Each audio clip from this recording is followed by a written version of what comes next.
In 2006, Nintendo released their brand new console, the Nintendo Wii. It revolutionized gameplay with motion controls. Now, why the frick am I giving you a history lesson on something everyone knows? Because when the Wii first came out, several launch games were released with it, such as Wii Sports and Wii Play. One game was entitled Red Steel. It featured slick Japanese locations, samurai sword fights, shootouts, and pretty good graphics for the new console. Dang, ninjas and big guns. How could this game go wrong? Well, many ways, I'm afraid. You don't believe me? Well then, let us venture into the sloppy excuse of a game which is Red Steel. First, let's discuss the plot. You play as Scott Monroe. You are a hired bodyguard of the daughter of an honored Japanese gangster named Sato. You are engaged to the daughter, whose name is Mio. But one night you plan to announce your engagement to Sato, Mio is kidnapped by enemy gangsters. So Scott must learn the ways of the sword and blast the crap out of everything from LA to Tokyo to save Mio.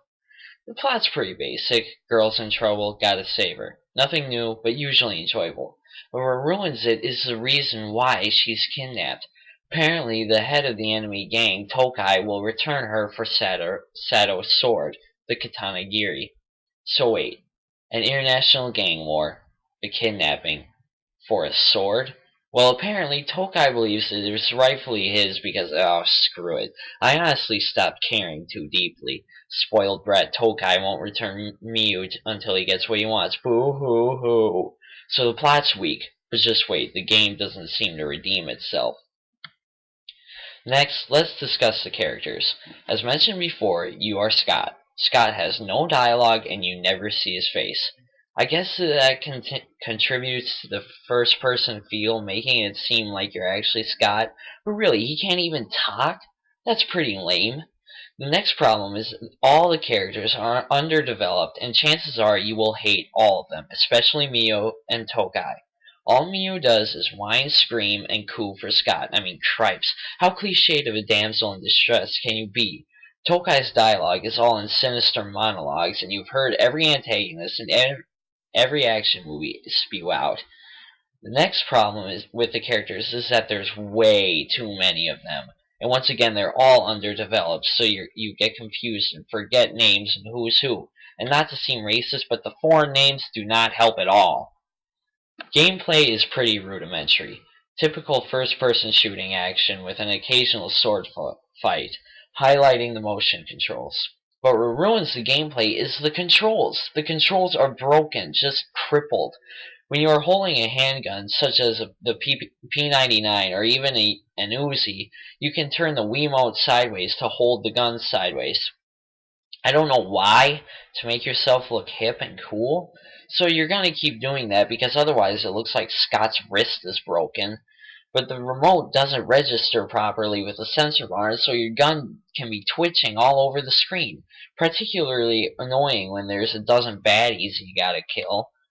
You also pick up grenades throughout the game, and the controls get worse.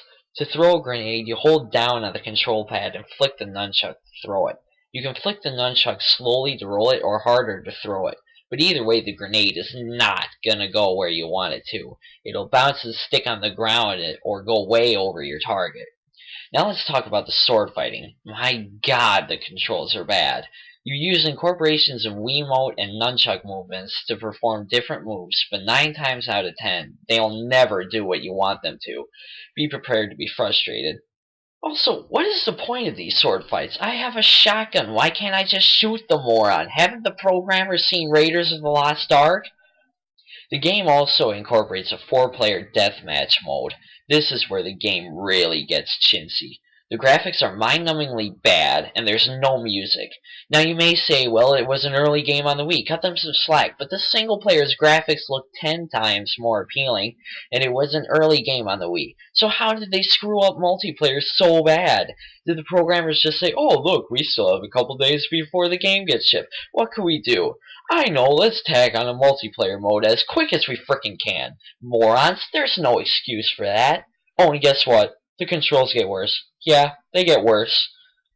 Now, to be fair, the game is engaging to play and frustrates you just enough to make you want to beat it. The graphics are nice for a launch title, and the music is great. I'm not sure I would recommend the game, but I would definitely recommend the soundtrack, which is available for download. Tom Sultan knew what he was doing.